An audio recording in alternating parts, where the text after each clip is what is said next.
Welcome to Rockin' the Ages, set in the heart of the beautiful Okanagan in British Columbia with your host, Cheryl Soleway. Life is like a game of hockey. There are fast breaks, sudden shifts, hard hits, and moments of pure exhilaration. To play well, we need more than strength. We need resilience, confidence, and a plan that's always changing for every period of the game. Rocking life at any age takes more than just push-ups, cardio, or muscle strength. It's about sharpening the mind, fueling the body, and learning how to adapt and thrive through every period. There are 7 essential keys that unlock a life of energy, joy, and purpose. Through inspiring stories, practical wisdom, and a touch of grit, Rocking the Ages is here to remind you that the later chapters of life aren't a time to slow down. They're a time to play bigger, stronger, and smarter. So lace up, lean in, and get ready to discover how to truly rock the ages. Welcome to Rocking the Ages, the podcast that proves life is a game to be played with strategy, strength, and vitality in every period. Today on Rocking the Ages, I'm joined by Dr. Christine Hatfield. Dr. Christine is a highly respected physician who has devoted over 3 decades to empowering women and men through every period of their lives, helping them to navigate the challenges, particularly presented by hormones and hormonal changes as they age. From her early career in obstetrics and gynecology to her advanced expertise in menopause management, hormone therapy, gut health, and anti-aging medicine, Dr. Hatfield is a leader who blends science, compassion, and a holistic vision of care. Dr. Hatfield, I know that I've never seen you professionally just yet, but our kids all know each other well, and our paths have certainly crossed from time to time. And, well, we're actually neighbors here. We are. At Predator Ridge. So I'm super excited. When I asked you what you would like me to refer you as, Dr. Christine was your immediate answer. Just said, casual suits you just fine. So yeah, I like that. I'm excited. Let's start then by having you describe a little bit your background. Tell us about yourself. And I hear your clinic is fabulous. Thank Tell us you. about it. Sure. So I trained as an obstetrician gynecologist after medical school. And then for about 10 years, I had what you would call a very traditional practice delivering babies and doing gynecologic surgery. But around the age of 40, I started to feel a bit burned out. My husband's also a physician, and we have 3 children.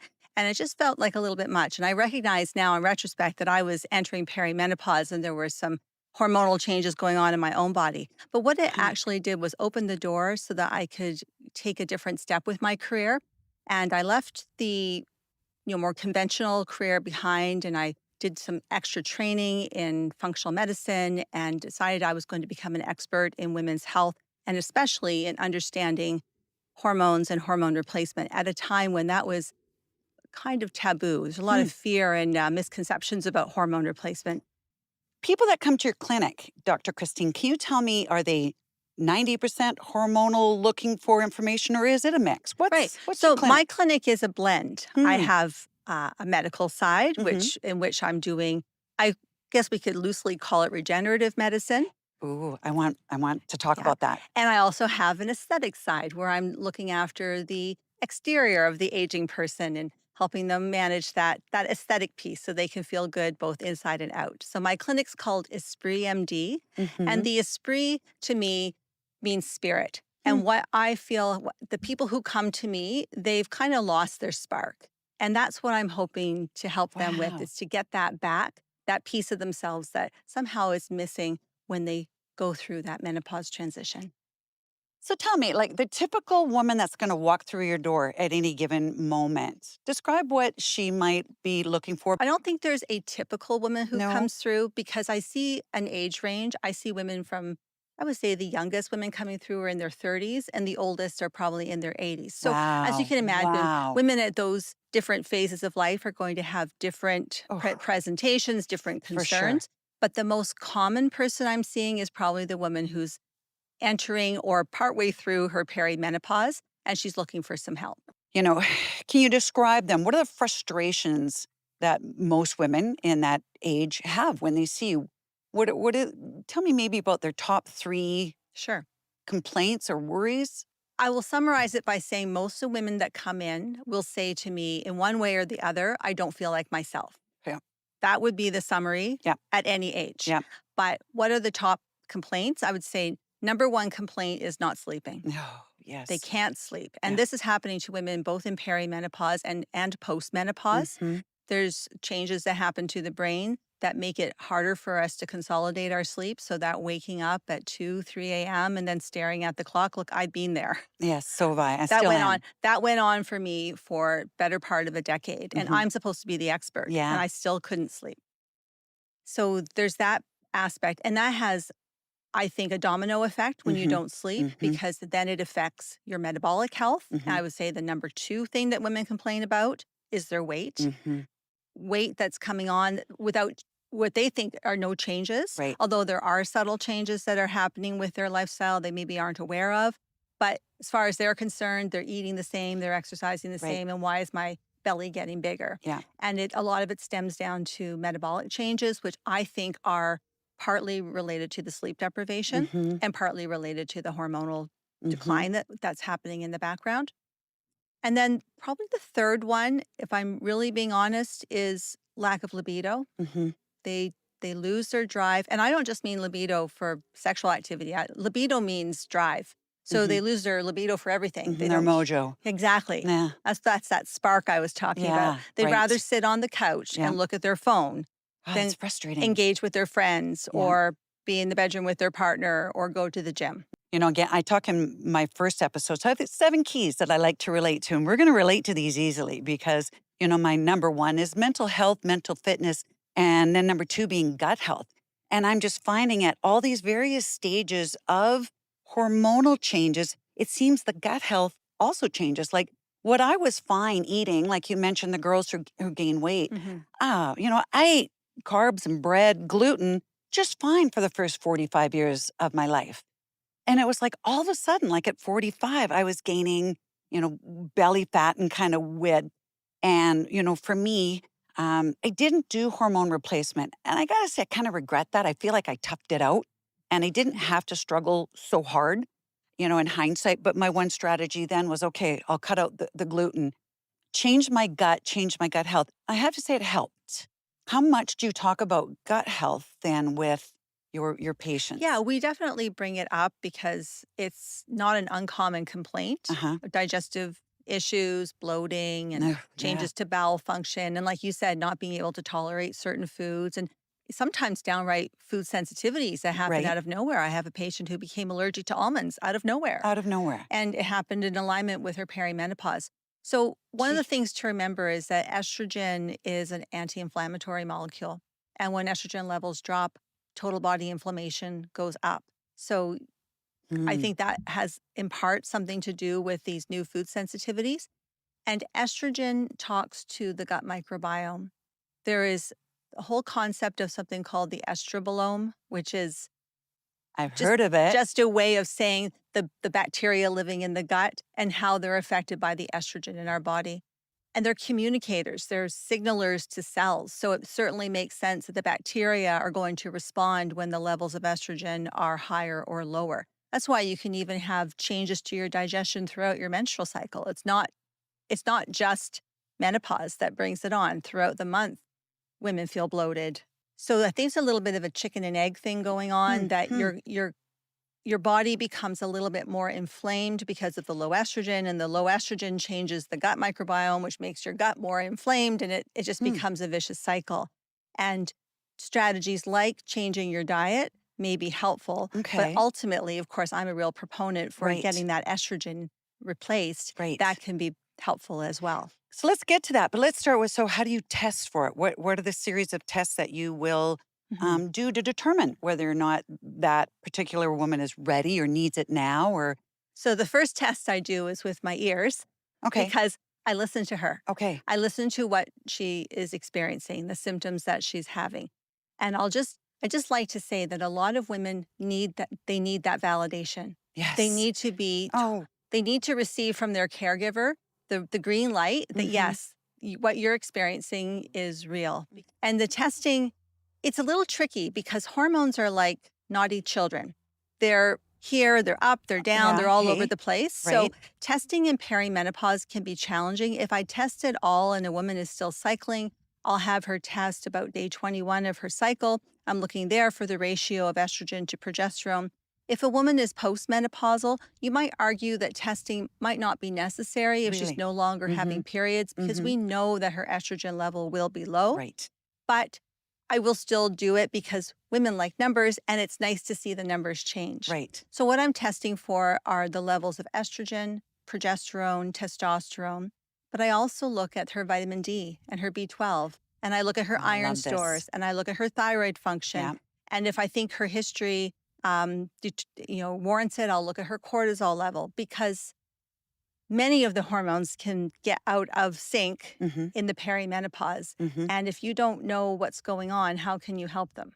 And I can tell that, from your years of experience, like you say, you start with your ears. I usually know when she walks through the door. Hey, yeah. What she A bit like needs. me as a fitness professional, right? It doesn't take me long to kind of pretty much know what I can do to help somebody just through 45 years But of being involved in. you go through the steps, Yeah. and I also have to make sure there isn't some other reason that she's experiencing what she has. Is she does she have fatigue because she has sleep apnea? Right. Or that her iron stores are very low because her Oh, periods iron. are super heavy? Yep. Or maybe she has a thyroid issue that's not been picked up because Right. she hasn't been to see her primary doctor for a few years. Yeah. Yeah.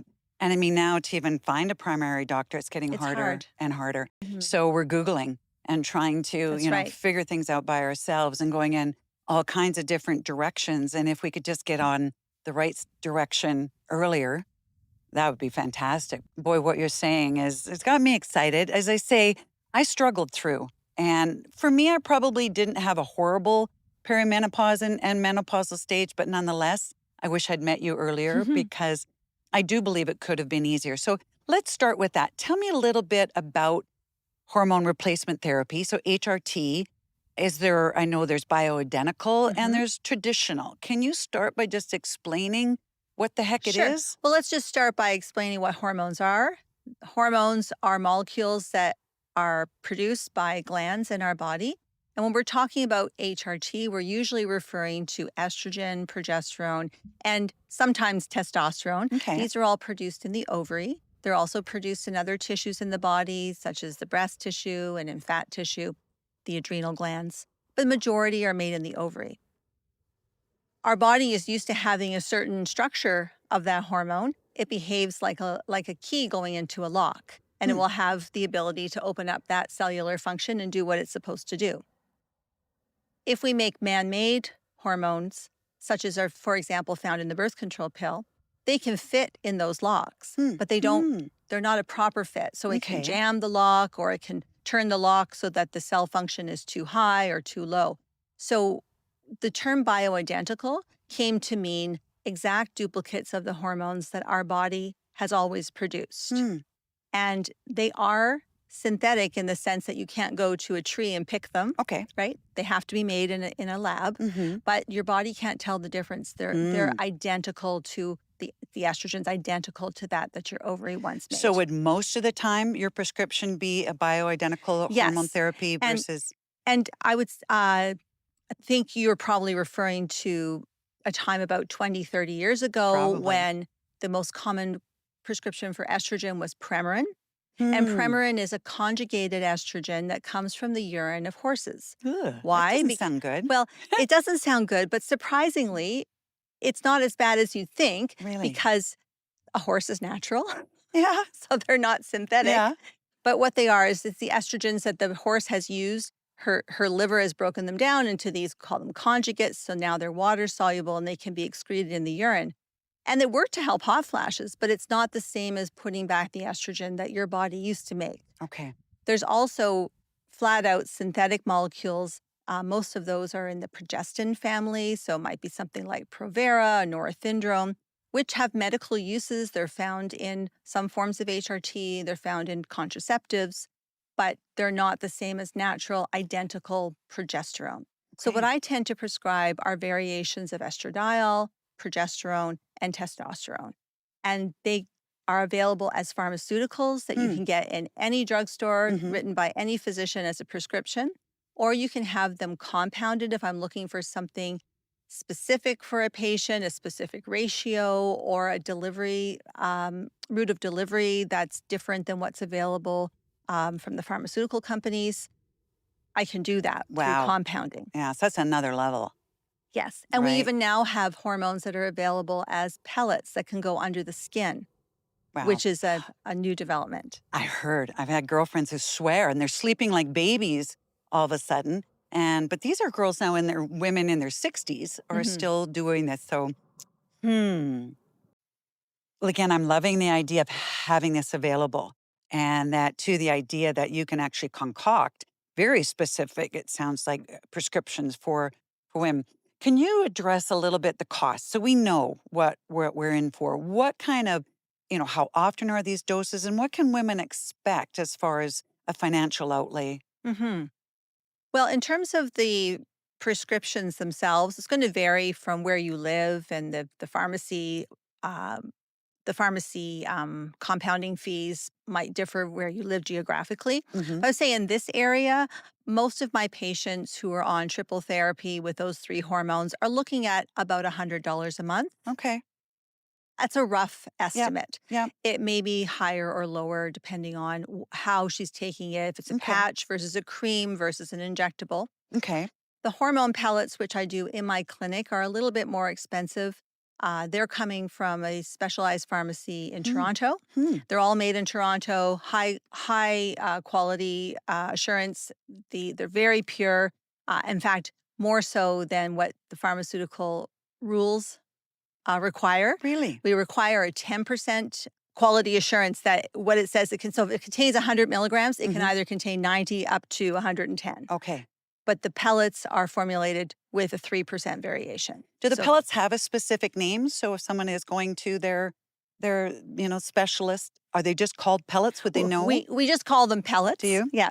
But there's not many physicians in Canada who are providing that service. It was only brought to Canada in roughly 2019. Hmm. I was one of the first physicians in the country to bring them Really? in because I knew that this would be a potentially better way to deliver the hormones because they're under the skin. The hormones are picked up by the microvascular uh, system. So your little blood vessels, your capillaries are picking up Hmm. the hormones in small amounts, very similar to the way the ovary secretes them. Yeah, And how often would the pellets do they self dissolve? they do. Idea? They self dissolve. They're anticipated to last for about 4 months. I Wow. have some people who don't require their insertions as often. I find there are women who are a little more sedentary Huh. and women who are really active and exercising. They might need to come in every 3 months and everything in between. But on average, it's 4 months. I was saying I do have a friend who's sworn by this therapy that she cannot believe how easy this has just transitioned her into back to feeling like herself Back to again. feeling like yourself. Hey, Yeah. that is her That's description. been She's my like, experience with hundreds of people. oh, I feel like myself again. What a fabulous Yeah. gift. I think that leads us into my next question, which I think around hormone replacement therapy, there's been a number of fears and misconceptions, Mhm. actually. Can you help to explain those and describe what you know about those? Sure. I think the number one fear that women have is related to cancer Hmm. because it's been drilled into us since the Women's Health Initiative was released. The results were released in the late 1990s. I was a medical resident at the time, brand new, and I had learned a little bit about HRT in medical school. And then all of a sudden, stop the presses. We're not prescribing HRT for anybody anymore. It causes cancer. Well, nothing puts fear into Right. doctors or patients Right. Or a like the seed, study. Yeah. right? The cancer word. Mm-hmm. So we went into the dark ages for a little while Hmm. with regards to HRT and is it beneficial, yes or no? And do Right. the risks outweigh the benefits? But when the results were reinterpreted a few years later, and I'm Mm. talking about now, 30 Okay. years later, Mm-hmm. we can see that they made some inferences and Hmm. they overcalled the risk. And what we found is that women who did take estrogen in that study over the long term Mm-hmm. have a reduction in their incidence of breast cancer by about 25%. So estrogen's actually doing potentially the opposite, is being protective. The other misconceptions about HRT are that it's going to cause you to gain weight, Mm-hmm. or that you're going to get your period back, or that you're going to grow hair, or that you're going to have a stroke. And Mm-hmm. some of these concerns are true at some level. Mm-hmm. Like Some women will grow hair if they go on testosterone. But like I said before, if we make an adjustment, Manage that's it. something Yeah. that can be corrected. Right on. But I don't see women gaining weight. In fact, metabolic dysfunction is one of the problems that happens when estrogen levels are too low. So replacing that estrogen can help you manage your weight. Can you explain to me, like, how long do you stay on hormone replacement therapy then? I'm 63, about to turn 64.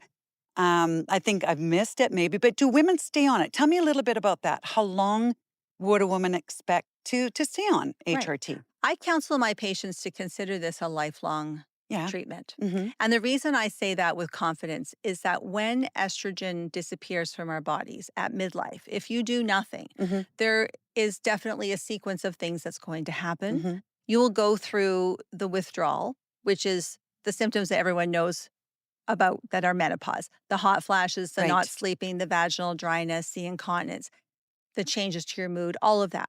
There's a period of about, I would say, average about 5 years where that is pretty intense. And then for a lot of women, if they choose not to use HRT, that goes away. Mm-hmm. That just kind of disappears. Finally, after you struggle. Yeah. But there may be some residual things that are nuisance, like ongoing vaginal dryness. So maybe she manages that with a lubricant. Okay. And now she can't hold her bladder quite so long, but now she's wearing a pad so she can get away with that. Boy. But what you are not recognizing is that you're losing muscle, Mm-hmm. you're losing bone, your brain is going through deteriorating changes of Mm-hmm. atrophy. Changes are happening to your microcirculation. Changes are happening to your blood pressure, the way your cells handle glucose. So ultimately, not having your estrogen replaced can increase your risk for cardiovascular disease. Number one killer of women Yeah. after the age of 50 is Mm. cardiovascular disease, Mm. not breast cancer. Yeah. Increases your risk for osteoporosis and osteoporotic fractures later in life. Hmm. And women who sustain a hip Gee. fracture at over the age of 70 have a 1 in 3 chance of dying within a year of that fracture because of complications of the fracture. Usually it's from pneumonia. Yeah. That's Yeah. Yes. that to me seems But that fracture completely preventable was more, you were more susceptible because because of. of the estrogen loss in the bone. Oh, Dr. Christine, I think I've got now 10 more questions to Well, ask you. and the last one, estrogen's very protective to the genitourinary system. So many women of an age struggle with incontinence Yeah. and needing to wear protective Garments. garments, Yeah. yes, and recurrent urinary tract infections. And older women who are in their 80s and older, Mhm. a urinary tract infection can become septic. You can become septic and you can die from that. Holy hey. So there are things that we can do with estrogen replacement that are protecting us in the later stages. And if you just understood that it's not just about treating the symptoms of menopause, it's about using estrogen as your life preserver to Yeah. keep your body functioning the way it intended. So that's why I say consider this a lifelong treatment. Yeah. Unless you develop a reason that we want to take you off. And currently the only time I take women off their hormones is if they have an active breast cancer that requires Mm. treatment, Mhm. because Mhm. many of the treatments that my oncology colleagues use are designed to lower estrogen because estrogen can feed the cancer and tell it to grow. That's very different from saying estrogen causes the It's cancer. very different. Mhm. I absolutely get that. Yeah. I don't think you're going to be able to retire anytime soon because No, it probably sounds to not. me too like this is still really moving forward and that we're going to find out that, maybe hormone replacement again wasn't just this great for perimenopausal and menopausal women, but now women much older. And also again, going back to, I still think our teenagers need more help with managing their hormones. I don't know if it needs to be exactly medically managed, but I think as parents, I would like more info on it. So Well, anyway, I find that super I've interesting. come up with a little term that I think I'm the first one to say it. I say we're in the Menossance. Menossance, We've come out of yes. the dark ages. We're no longer so fearful of the hormones. And now it's a time where we're opening up our minds to the possibilities. And women in my generation are not going to sit back and just let themselves Oh, age. I love They that. want to be The Menossance. They want to be proactive. They come to me and say, I want to get on hormone therapy because I recognize the benefits to extending my health span, Right. to preventing the aging that is Yeah. inevitable. And now let's go back to our hockey analogy in that, you're the coach and all you're doing is telling that player in that second period how to strategically now be their best in Mhm. this period. You need to sharpen your skates. Oh, this hormone replacement therapy, it's going to help you to play your best in this period. Yeah. Again, I love that you're just being proactive and giving people solutions. I was going to say, I'm thinking back to, again, all the sort of joint inflammation that I had. I actually went to see a back surgeon. I want to say I was about 48 because, oh, my back was so inflamed. I thought I needed surgery. And, then I went through a series just recently where I pulled both my hamstrings and shoulder pain. And, it took me forever to kind of say it's my estrogen levels and, that I tried doing bovine collagen. I think that has helped to some degree. My muscles and tendons be better if estrogen can help them. But I just think we have so many avenues now to work together Mhm. with and explore together to give people such better management and strategies Yeah. We to can't dealing just with that. rely on one treatment either. I'm not sitting here to say that estrogen will fix everything. We still need the lifestyle piece. Yeah. And as you mentioned, there can be some supplements that are helpful and working with other healthcare providers to assist you where Uh-huh. necessary. Do We have to you put do all those pieces supplements too? Is together. that part of your practice? Yes, Talk to me. I make recommendations around supplements.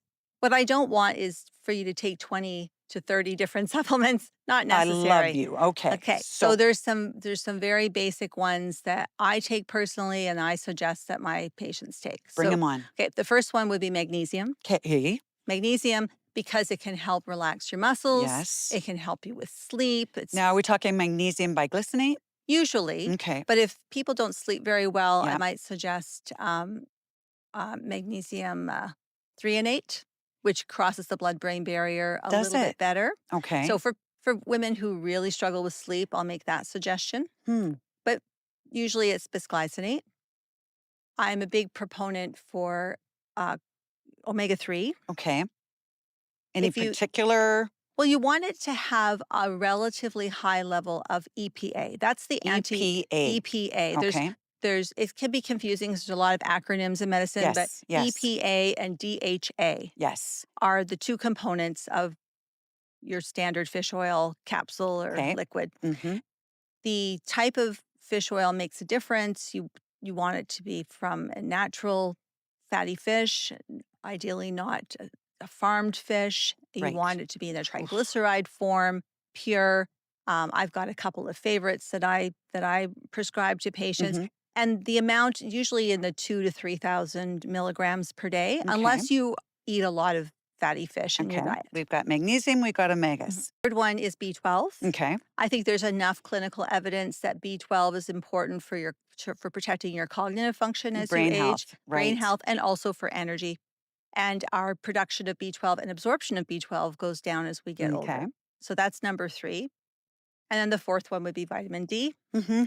Even if you live in a sunny Hey. place, we're covering ourselves from the sun. We're wearing Right. sunscreen, or at Yeah. least I hope you are. Yeah. And so our vitamin D levels are not where they should be. We live too far north of the equator Mm-hmm. to manufacture enough, and our summers are too short. So I have all my female patients taking 5,000 IU of vitamin D per day. Fantastic. Do you have any thoughts? My last episode, we talked about creatine. Do you have Oh, any? yes, creatine is one of my favorites as well. Okay, bring So it on. creatine phosphate, Uh-huh. which helps your body to replenish its stores of ATP, which is Okay. our primary Energy. fuel, Mm-hmm. like our battery that our Mm-hmm. body uses I to run like on, that. is really great for protecting your bones from osteopenia or osteoporosis and protecting your brain. So it can help you with your cognitive function. That's the newest information. So it Right. helps with muscle health, bones, your brain. So 5 to 10 grams of creatine every day. Yeah. I love Every that. day. Hmm. That is the same information that we've been hearing, and from a number of other women who are doing a lot of research. Do you know who Stacey Sims I is? do. Isn't she great? She is really good. I I love her follow her. saying. So her sayings is that women are not small men, Hmm. and that some of that information that's out there that is shared is often men doing studies on men, and then advising women to train like a man, and that no, we need our own advice right. and series. So, but I've really latched on lately to the creatine, and I feel that that is an element that I wanted. So I've been starting to drink it in my morning cocktail. Yeah. I'm doing 5 milligrams and just starting with that. So that seems to be a good starting point, would you say? That's a good starting point. And the great thing is it doesn't taste like anything, so it's mildly sweet. It's not unpleasant to take. It's easy to get into your body. And Awesome. if you don't like the powder, you can take it in a capsule. That brings us to the close of another episode of Rocking the Ages. Dr. Christine has shown us that hormones especially do play a huge role in our lives and will create both benefits and hurdles. And with the mindful understanding can be leapt over and even embraced. Her wisdom reminds us that with the right care for our minds, our bodies, and our hormones, we can step into our 40s and 50s and beyond with energy, purpose, and joy.